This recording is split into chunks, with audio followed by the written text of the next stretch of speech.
The founders are the original source of the business. It's businesses are defined and built on what they want to make happen in the world. And culture then comes exactly from them, because the culture reflects how they are when they show up to work every single day and how they apply themselves to the business. When people come into a business, the first thing they do is they look to see what good looks like by looking at the founder.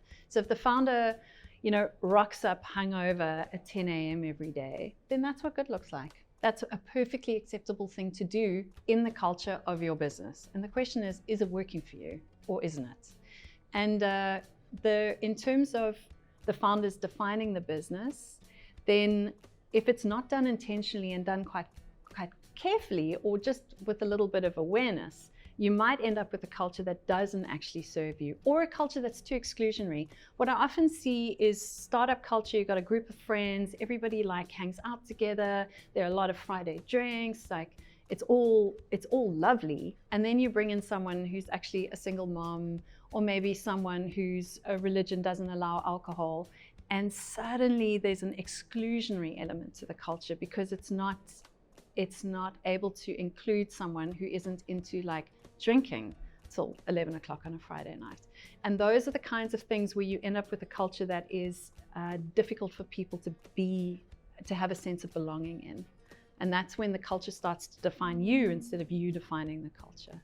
I've also met founders that are cycle to work, recycling, vegan, sort of don't like to wear store-bought deodorants types as well. And then suddenly you've got a very specific culture in your business where it's really, really hard to hire people who like burgers at lunchtime. So the exclusionary thing can happen in very, very subtle ways.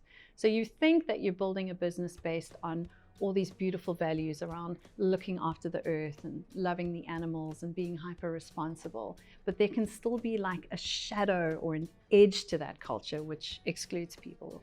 And that might be fine for your business. If your business is an NGO that's into permaculture, freaking go for it. That's absolutely going to work for you, but it also might not. So it's just around being aware of the culture that you're building and making some clear decisions about it.